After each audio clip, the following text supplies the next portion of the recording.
Hey there everyone! Welcome back to our channel. Today we have something special for you. Whether it's for a graduation, a promotion, a new baby, or any other milestone, finding the right way to say congratulations can make all the difference. So, in this video, we're going to share 60 unique and creative ways to say congratulations in English. Get ready to add some flair to your celebrations and make your loved ones feel extra special. Let's dive in.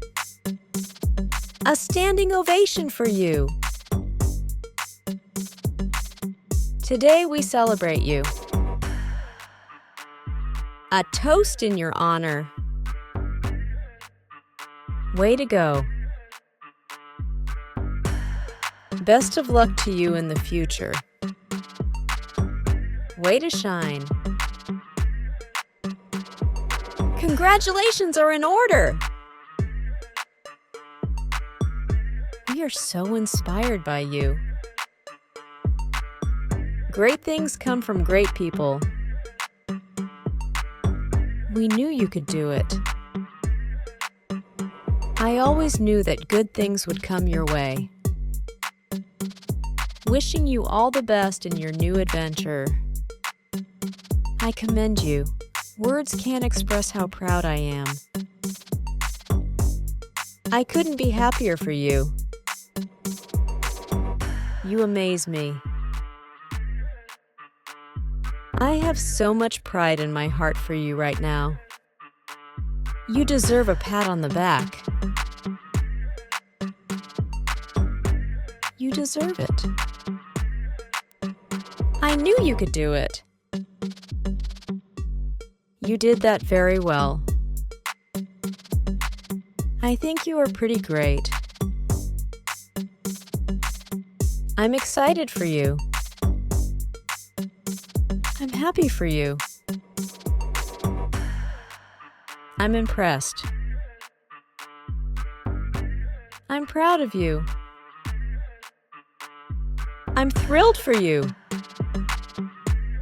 You made it look easy. I'm wishing you the best. You nailed it. It couldn't happen to a better person. You really deserved it. You really did it. It's time to celebrate. Keep being awesome. Keep up the great work. My face has a proud smile because of you. You win the crown. Nothing can stop you now. You're a genius. You're doing beautifully. So pleased for you. So proud of you. So thrilled for you. Success like yours can't be bought. That's the best ever. You're on the right track now. You're really going to town. You're the best. You've earned every bit of the success you're enjoying. You get a gold star. You get the gold medal. You got the trophy. You have accomplished a lot. You take first place. You will always remember this day, and so will we. That's the way. Your future is so bright. Hats off to you. Cheers to your success. You've outdone yourself.